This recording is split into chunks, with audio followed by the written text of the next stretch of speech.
اللهم صل على محمد وعلى آل محمد كما صليت على إبراهيم وعلى آل إبراهيم إنك حميد مجيد اللهم بارك على محمد وعلى آل محمد كما باركت على إبراهيم وعلى آل إبراهيم إنك حميد مجيد۔ سورۃ الحجرات کا دوسرا رکوع شروع ہو رہا ہے آج، اور اس رکوع میں اللہ رب العالمین نے اس کے آغاز میں لوگوں کی اخلاقی تربیت کے حوالے سے بات کی ہے۔ فرمایا اعوذ باللہ من الشیطان الرجیم یا ایہا الذین آمنوا، اے لوگو جو ایمان لائے ہو، لا یسخر قوم من قوم، نہ مذاق اڑائے کوئی قوم کسی دوسری قوم کا، عسیٰ ان یکونوا خیرا منہم، ہو سکتا ہے جس کا تم مذاق بنا رہے ہو وہ تم سے بہتر ہو۔ ولا نساء من نساء، اور نہ ہی عورتیں دوسری عورتوں کا مذاق اڑائیں، عسیٰ ان یکن خیرا منہن، ہو سکتا ہے جن عورتوں کا وہ مذاق اڑا رہی ہیں وہ ان سے بہتر ہوں۔ ولا تلمزوا انفسکم، اور نہ ہی تم ایک دوسرے پر عیب لگاؤ۔ ولا تنابزوا بالالقاب، اور نہ ہی تم ایک دوسرے کو برے ناموں سے پکارو۔ بئس اسم الفسوق بعد الایمان، بے شک ایمان لانے کے بعد برے نام سے پکارنا یہ بری بات ہے، یعنی برا نام لینا ایمان لانے کے بعد یہ غلط بات ہے، یہ بہت برا ہے۔ وَمَن لَّمْ يَتُبْ، اور بے شک جو توبہ نہ کرے، فَأُولَٰئِكَ هُمُ الظَّالِمُونَ، تو بس یہی لوگ ظالم ہیں۔ اللہ اکبر۔ اس آیت میں اللہ رب العالمین نے بہت ساری چیزیں سمجھا دی ہیں اخلاقیات کے حوالے سے۔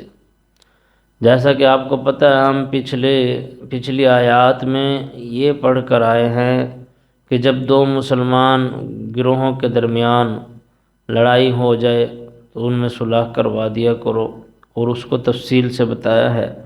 تو اب آگے وجوہات بھی بتائی جا رہی ہیں ان آیات میں کہ کن وجوہات کی بنا پر آپس کے تعلقات خراب ہوتے ہیں، کہ ایک تو ایک قوم دوسری قوم کا مذاق نہ اڑائے، جیسے آج لوگوں نے پٹھانوں کے بارے میں، بلوچوں کے بارے میں اور دیگر قوموں کے بارے میں خاص کر ایک انہوں نے طریقہ چلایا ہوا ہے مذاق اڑانے کا۔ تو اللہ فرما رہا ہے یا ایھا الذین آمنوا، اب یہ دیکھو یہاں کوئی بندہ یہ بھی نہیں کہہ سکتا کہ یہ تو کافروں سے بات ہو رہی ہے، منافقوں سے بات ہو رہی ہے، مشرکوں سے ہو رہی ہے، غیر مسلموں سے ہو رہی ہے، نہیں، یہاں خطاب ہی ایمان والوں سے ہے۔ فرمایا یا ایھا الذین آمنوا، اے لوگو جو ایمان لائے ہو، لا یسخر قوم من قوم، کوئی بھی قوم دوسری قوم کا مذاق نہ اڑائے۔ تو اس چیز سے خاص کر انسان کو بچنا چاہیے، اور انسان ایک قوم دوسری قوم کا مذاق تب بناتی ہے جب وہ دوسری قوم کو اپنے سے کم تر سمجھتی ہے۔ کوئی بندہ بھی دوسرے بندے کا مذاق تبھی بناتا ہے جب وہ اپنے آپ کو کچھ اوپر سمجھ رہا ہو اور دوسرے کو حقیر سمجھ رہا ہو، اور یہی چیز آ جاتی ہے تکبر میں، اور تکبر دین اسلام میں بالکل بھی پسند نہیں کیا جاتا۔ نبی کریم صلی اللہ علیہ وسلم کا فرمان ہے کہ اللہ کی ذات کہتی ہے کہ تکبر میری چادر ہے، اور جس نے تکبر کیا اس نے اللہ کی چادر پہ ہاتھ ڈالا ہے۔ تو انسان اللہ کے ہاں سب کے سب برابر ہیں۔ اگر کسی کو کوئی تھوڑا سا رتبہ مقام حاصل ہے تو وہ عمل کی بنیاد پر اور علم کی بنیاد پر ہے، نہ کہ شکل و صورت یا کپڑوں کی بنیاد پر۔ تو اللہ نے تو سب کے سب ہی بغیر کپڑوں کے پیدا کیا نا برہنہ۔ کوئی بندہ آتا ہے دنیا میں کوئی پینٹ شرٹ پہن کے یا 3 پیس یا کوئی عہدہ لے کے، ہاں کسی کے کہانیوں میں کوئی ولی اللہ حافظ قرآن ہی پیدا ہوتے ہوں، حقیقت میں تو حافظ قرآن بھی وہ دنیا میں آئے گا، بڑا ہوگا، محنت کرے گا، پھر اس کو قرآن یاد ہوگا۔ تو یہ کہانیوں میں تو ہو سکتا ہے کہ ہمارے پیر صاحب نے اس طرف سلام پھیرا تو سارے حافظ ہو گئے، اور ادھر سلام پھیرا تو سارے ناظرہ پڑ گئے۔ تو یہ کہانیوں میں ہو سکتا ہے، اللہ نے سب برابر پیدا کی۔ تو یعنی کہ کوئی بھی دنیا میں آتا ہے، جب دنیا میں آتے ہیں تو ایک جیسے ہوتے ہیں، تو اللہ کہہ رہا ہے تمہیں کس نے حق دیا ہے کہ تم دوسری قوم کا مذاق بناؤ؟ وہ بھی اللہ نے پیدا کیا ہے، تمہیں بھی اللہ نے پیدا کیا۔ تو یہ مذاق اڑانے کا جو کنسیپٹ ہے یہ شروع ہی وہیں سے ہوتا ہے جہاں انسان خود کو دوسرے سے بہتر سمجھتا ہے، تب ہی وہ اس کا مذاق بناتا ہے۔ اور یہیں سے اللہ کہتا ہے کہ لڑائی کی بنیاد شروع ہوتی ہے۔ جب تم دوسرے کو کمتر سمجھو گے، اس کا مذاق بناؤ گے لوگوں کے سامنے، وہ جوش میں آئے گا، وہ پھر کوئی غلط قدم اٹھائے گا، یا وہ اپنے آپ کو ثابت کرنے کے چکر میں غلط قدم اٹھائے گا کہ میں تجھ سے بہتر ہوں۔ فرمایا یا ایھا الذین آمنوا، اے لوگو جو ایمان لائے ہو، لا یسخر قوم من قوم، کوئی قوم دوسری قوم کا مذاق نہ اڑائے۔ پھر فرمایا یا عسیٰ ان یکونوا خیرا منہم، ہو سکتا ہے جن کا تم مذاق بنا رہے ہو وہ تم سے بہتر ہو، اور ہوتا بھی ہے، اکثر ہی ایسا ہوتا ہے۔ ہم پٹھانوں کا زیادہ تر مذاق اڑایا جاتا ہے، اس لیے میں مثال دے رہا ہوں، کتنے بہتر ہیں، کتنے معاملات میں وہ ہم سے بہتر ہیں، ان کے بچے بھی کس طرح محنت کر رہے ہوتے ہیں، اور وہ ایک ورک کو بھی پورا ٹیم ورک لے کے چلتے ہیں۔ آپ کبھی پٹھانوں میں جا کے بیٹھیں، کیونکہ میرا تو اٹھنا بیٹھنا ہوا ہے، تو ان میں آپ عموماً دیکھو گے کہ وہ پوری ان کی سال کی پلاننگ ہوتی ہے کام کرنے کی۔ سب گھر کے لڑکے، ان کے کزن، ان کے جتنے بھی ہیں، سب ایک جگہ بیٹھ جاتے ہیں، اور یہ طے ہوتا ہے کہ 6 مہینے آدھے لڑکے کام کرنے جائیں گے، 6 مہینے پیچھے گھر رہیں گے۔ تو یہ جو آئے ہوتے ہیں نا، ہوٹل کھولے ہوتے ہیں، یہ سارا یہ باقاعدہ یہ 6 مہینے ایک ٹیم رہے گی، سارے ایک ہی گھر والے، پھر یہ چلے جائیں گے، اور وہ جو گھر تھے وہ 6 مہینے وہاں کام کرنا۔ اس طرح ایک بڑی ترتیب کے ساتھ اور خوب ٹکا کے جسے کہتے ہیں محنت کرنا، وہ محنت کرتے ہیں۔ اور لوگ بھی تو کھولتے ہیں چائے کے ہوٹل، چلتے ہیں، ان کے لیے اس طرح نہیں چلتے، نہ وہ چائے کا مزہ نہ وہ ٹیسٹ، لیکن ان کے محنت دیکھیں آپ۔ پھر اسی طرح ریڑیاں لگانا، اس میں بھی ان کی بڑی محنت ہے، میوے سیل کرنا اس میں بڑی محنت ہے، تو کافی چیزوں میں بہتر ہوتے ہیں۔ فرمایا عسیٰ ان یکونوا خیرا منہم، ہو سکتا ہے وہ تم سے بہتر ہوں۔ تو خالی یہاں پٹھان کی بات نہیں، جو بھی کوئی قوم ہے جس کا مذاق بنایا جا رہا ہے، تو ہمیں ایک بار اللہ کہتا ہے یہ دیکھو، ہو سکتا ہے وہ تم سے بہتر ہو۔ وَلَا نِسَاءٌ مِّن نِسَاءٍ، اور نہ ہی عورتیں دوسری عورتوں کا مذاق اڑائیں۔ عَسَىٰ أَن يَكُنَّ خَيْرًا مِّنْهُنَّ، ہو سکتا ہے جن عورتوں کا وہ مذاق بنا رہی ہیں وہ ان سے بہتر ہوں۔ یہ عورتوں کے ایک تو ذکر الگ سے اس لیے کیا گیا ہے کہ عورتوں میں یہ بیماری زیادہ ہے، مردوں کا مذاق اڑانا یا دوسری عورتوں کا مذاق اڑانا۔ اور دوسری یہاں بڑی ریزن سمجھنے کی یہ ہے کہ دین اسلام ہمیشہ سے ذکر ہی عورت اور مرد کو الگ سے کرتا ہے۔ اسلام میں کہیں گنجائش ہے ہی نہیں مرد و عورت کے اختلاط کی۔ سمجھ آ رہی ہے بات کی یا نہیں آئی؟ دین اسلام میں مرد و عورت کے اختلاط کی، یعنی ایک جگہ مرد بھی ہیں عورتیں بھی ہیں، ان کا جمع ہونا اکٹھا ہونا اس کی گنجائش ہی نہیں ہے۔ یعنی دین اسلام میں تو ایسا کچھ تھا ہی نہیں۔ یہ تو اب آ کے ہم دیکھتے ہیں نا، یہ سارے جن سے چکر چل گئے ہیں، کیونکہ اس وقت بھی مرد تو الگ ایک رہنے کا ان کا سارا نظام اور سلسلہ تھا، عورتوں کا الگ تھا۔ تو اس لیے ہر مردوں کو الگ سے کہا گیا ہے پوری قوم کا ایک ذکر کر کے، اور پھر عورتوں کو الگ سے کہا گیا کیونکہ عورتوں کی ایک الگ جماعت تھی۔ وَلَا نِسَاءٌ مِّن نِسَاءٍ، اور نہ ہی عورتیں دوسری عورتوں کا مذاق اڑائیں۔ جبکہ پیچھے قوم کا لفظ آ چکا ہے تو قوم کے لفظ میں مرد بھی آ گئے اور عورتیں بھی آ گئی، لیکن اللہ رب العالمین نے عورتوں کا الگ سے اس لیے ذکر فرمایا، ایک تو یہ مرد و عورت دین اسلام میں ہمیشہ سے الگ ہی رہے ہیں، عورتوں کی الگ جماعت رہی ہے، مردوں کی الگ، وہ اس اختلاط کو کبھی صحیح سمجھا ہی نہیں گیا۔ اور دوسری وجہ یہ ہے کہ عورتوں میں یہ بیماری زیادہ پائی جاتی ہے۔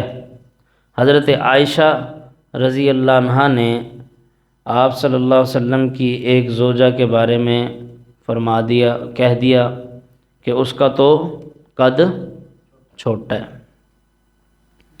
تو آپ صلی اللہ علیہ وسلم نے حضرت عائشہ رضی اللہ عنہا سے کہا، عائشہ تجھے پتہ ہے کہ تیری بات اتنی کڑوی ہے، اگر سمندر کے پانی میں ڈال دی جائے تو وہ پورا کا پورا پانی ہی کڑوا ہو جائے گا، یہ اتنی کڑوی بات ہے۔ یعنی صرف اتنا کہہ دیا انہوں نے کہ اس کا تو قد چھوٹا ہے۔ تو فرمایا وَلَا نِسَاءٌ مِّن نِسَاءٍ، اور نہ ہی عورتیں دوسری عورتوں کا مذاق اڑائیں۔ اب یہ کسی عورت کو کسی شادی کے موقع پہ اللہ تعالیٰ نے تھوڑا زیادہ دے دیا، اس کا نیا سوٹ نکل آیا، اب وہ جب تک سب کے سامنے شو نہیں کرے گی کتنے کا لیا، کہاں سے لیا، کیسے لیا، اور ساری تفصیلات، اور ایک ایک کو پکڑ پکڑ کے اور اترانا، پھر دوسروں کو چڑھانا، پھر بتانا، یہ ساری چیزیں، اور دوسروں کا مذاق اڑانا کہ یہ تو وہی سوٹ ہے، یہ تو وہی ڈریس ہے جو میں پچھلی 6 شادیوں میں تمہیں پہنے ہوئے دیکھا۔ تو زیادہ تر جو عورتیں کپڑے بناتی ہیں وہ اس وجہ سے بھی بناتی ہیں کہ شادی میں دوسری عورتیں ہمیں جینے نہیں دیں گی، یہ وجہ بھی ہوتی ہے کہ اب شادی جو آ رہی نئے کپڑے جو بنانے ہیں وہ اس وجہ سے بھی کہ نہیں بنائے تو پھر دوسری عورتوں نے نہیں ہمیں جینے دینا۔ تو وَلَا نِسَاءٌ مِّن نِسَاءٍ، اس لیے کہا کہ کوئی عورت دوسری عورت کا مذاق نہ بنائے۔ عَسَىٰ أَن يَكُنَّ خَيْرًا مِّنْهُنَّ، ہو سکتا ہے جس کا وہ مذاق اڑا رہی ہیں وہ ان سے بہتر ہوں۔ وَلَا تَلْمِزُوا أَنفُسَكُمْ، اور ایک دوسرے پہ عیب نہ لگاؤ، ایک دوسرے پر عیب نہ لگاؤ، یعنی مجھے اس طرح کسی کا مذاق بنانا، مجھے پتہ ہے تیرے ماں باپ کیسے تھے، مجھے پتہ ہے تو کس کا بیٹا ہے، یا مجھے پتہ ہے تیرا پچھلا کردار کیا رہا ہے۔ تو اللہ رب العالمین فرما رہے ہیں ایک دوسرے پر عیب نہ لگاؤ۔ وَلَا تَنَابَزُوا بِالْأَلْقَابِ، اور نہ ہی ایک دوسرے کو برے ناموں سے پکارو۔ تو یہاں اللہ رب العالمین نے عیب لگانے سے بھی منع کر دیا، اور یہاں اللہ تعالیٰ نے ایک لفظ استعمال کیا ہے وَلَا تَلْمِزُوا أَنفُسَكُمْ۔ انفسکم کا مطلب ہوتا ہے اپنی جانوں پر، لیکن اس کا ترجمہ کیا ہے؟ ایک دوسرے کو عیب نہیں لگانا۔ اب اللہ رب العالمین نے یہاں جو انفسکم کا لفظ استعمال کیا وَلَا تَلْمِزُوا أَنفُسَكُمْ، اور اپنی جانوں پر عیب نہ لگاؤ، اگر اس کا دوسرا ترجمہ کرے تو انفسکم کا لفظ اس لیے آیا ہے کہ کوئی بندہ بھی جب کسی دوسرے کی برائی کرتا ہے تو وہ پہلے اپنی برائی کر چکا ہوتا ہے، اپنا من میلا کر چکا ہوتا ہے۔ بھائی جس کے اندر گند بھر رہا ہے اندر دل میں کسی کے خلاف، پہلے اس کا نفس بھرتا ہے نا، بھرتا بھرتا بھرتا، جب وہ اس سے برداشت نہیں ہوتا پھر وہ اپنی زبان سے اس گند کو باہر نکالتا ہے کہ تیری ماں ایسا ایسی، تیرا باپ ایسا، تیری بہن ایسی، ماں بہن کی جو گندی گالیاں دیتے ہیں، پہلے اندر نفس بھر جاتا ہے گندگی سے. تو اللہ فرما رہا ہے اپنی جانوں پر، ولا تلمزوا انفسکم، اپنی جانوں پر عیب نہ لگاؤ. اور اس کا دوسرا مطلب یہ بھی ہے اپنی جانوں پر عیب لگانا، یہ کہ جب بندے کا نفس بھر گیا وہ دوسرے کو کچھ کہے گا تو دوسرا بھی اس کو جواب میں گالی دے گا، بدتمیزی کرے گا، عیب لگائے گا، وہ بھی آگے سے بھڑک کے پڑے گا. تو گویا کہ جس بندے نے شروعات کی تھی اس نے خود اپنے آپ کو گالی دلوائی. جس نے بدتمیزی شروع کی، گالم گلوچ شروع کیا، اصل میں اس نے خود اپنے آپ کو گالی دلوائی. یہ اگلے کی مرضی ہے، سامنے والے کی، اگر وہ شریف النفس ہوا تو خاموش ہو گیا تو ہو گیا، لیکن اس بندے نے جس نے شروعات کی ہے اس نے یہی کردار ادا کیا کہ دوسرا سامنے والا مجھے گالی دے، اس نے خود کو اپنے آپ کو برا بھلا کہلوایا. اس لیے فرمایا اپنے آپ کو عیب نہ لگاؤ، ولا تنابزوا بالالقاب، اور نہ ہی برے ناموں سے کسی کو پکارو. اب برے ناموں سے پکارنا، کسی کو چھوٹو کہنا، کسی کو کالو کہنا، کسی کو پتلو کہنا، کسی کو موٹو کہنا، اب یہ اس حد تک تو جائز ہے. مفسرین نے لکھا ہے کہ ایک ایسا نام جو کسی کا مشہور ہو چکا ہے اور اسے برا بھی نہیں لگتا، یعنی وہ اس کو برا محسوس نہیں کرتا. اب ایک بندہ ہے اس کو سارے عبداللہ اس کا نام ہے، اسے عبدل کہتے ہیں، اب اس کو یہ برا نہیں لگتا. اگر اسے برا بھی نہیں لگتا پھر اسے کہہ سکتے ہیں عبدل. اور اسی طرح کوئی کسی کو کوئی شروع سے کسی کی پہچان کے لیے کوئی نام ایڈ کرنا ہو، جیسے بہت سارے عبد الرحمن ہیں لیکن کسی کا رنگ کالا ہے، اب یاد رکھنے کے لیے کوئی کہتا ہے وہ جو رنگ جس کا کالا ہے عبد الرحمن، تو اس طرح جیسے ہم سیو کر لیتے ہیں نمبر وغیرہ کے یاد رہ جائے. یعنی کہ اس طرح سے کسی کو پکارنا جس میں دوسرے کی دل آزاری نہ ہو، اس میں تو کوئی حرج نہیں ہے، دوسرے کو وہ بات بری نہ لگتی ہو پھر تو ٹھیک ہے. کسی کا نام کوئی چندہ ماما کہہ دیتا ہے، کسی کا نام کوئی چاند رکھ دیتا ہے، کوئی دوسرے نام، جس میں دوسرے کو برا محسوس نہ ہو. اگر دوسرے کی دل آزاری ہو رہی ہے الفاظ بولنے سے یا صرف منہ بنانے سے، جیسے لوگ ایک دوسرے کو منہ چڑھاتے ہیں، اس چیز سے بھی منع کیا گیا ہے. یہاں وہ چیز بھی شامل ہے کہ تم نے یہ جو الزام عیب لگانا ہے یہ بھی ہے کہ ایک دوسرے کو منہ چڑھانا، گندے منہ بنانا، دوسروں کی نقل اتارنا، یہ ساری چیزیں اس کے اندر آ جاتی ہیں. فرمایا ولا تنابزوا بالالقاب، اور ایک دوسرے کو برے ناموں سے نہ پکارو. خوبصورت نام، ہمیشہ بندے کا نام لے کر اس سے مخاطب ہونا چاہیے.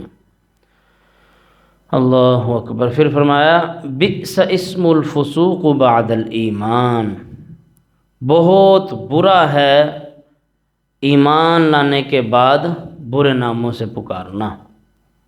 یعنی ایک بندہ اب وہ ایمان لے آیا، کلمہ پڑھ لیا، یا ایک بندہ گناہوں میں 20-30 سال سے ڈوبا ہوا تھا، اب وہ نیکی پہ آ گیا، تو اللہ فرما رہا ہے اب اس کو پچھلے تانے دینا کہ بھائی مجھے پتہ آیا بڑا تو حاجی نمازی، آج تو نے مصلے توڑ رکھے ہیں، ہم نے دیکھا ہے تجھے کیسے تو نے زندگی گزاری ہے، یہ فلاں فلاں فلاں دوستوں میں یاروں میں رہتا تھا، تو بلیٹوں پہ جاتا تھا، تو جی سگریٹیں پیتا تھا، یہ کرتا تھا، شراب پیتا تھا، ہمیں پتہ ہے تو نے کیسی زندگی گزاری ہے، اب ہمیں نہ سکھا. تو اللہ فرما رہا ہے بئس اسم الفسوق بعد الایمان. ایک بندہ جب سدھر گیا، نیک ہو گیا، ایمان لے آیا، سیدھے راستے پہ آ گیا، اب اس کو پچھلی زندگی کے تانے دینا یہ بڑی ہی بری بات ہے، بڑی ہی بری چیز ہے. تو لوگ کسی کو نیکی پر بھی نہیں آنے دیتے، یعنی کوئی آنا بھی چاہ رہا ہو نا، وہ لوگوں کے طعنوں کے ڈر سے پھر آتا ہی نہیں ہے۔ تو جو بندہ نیکی کی طرف آ رہا ہے یا جس نے گناہوں میں پہلے زندگی گزاری ہے، وہ بندے کا پتر بننا چاہ رہا ہے، اسے بننے دو۔ وَمَن لَّمْ يَتُبْ، اور جو کوئی توبہ نہ کرے، فَأُولَٰئِكَ هُمُ الظَّالِمُونَ، بس یہی وہ لوگ ہیں جو ظالم ہیں۔ بس یہی سبق ہے جی آپ کا۔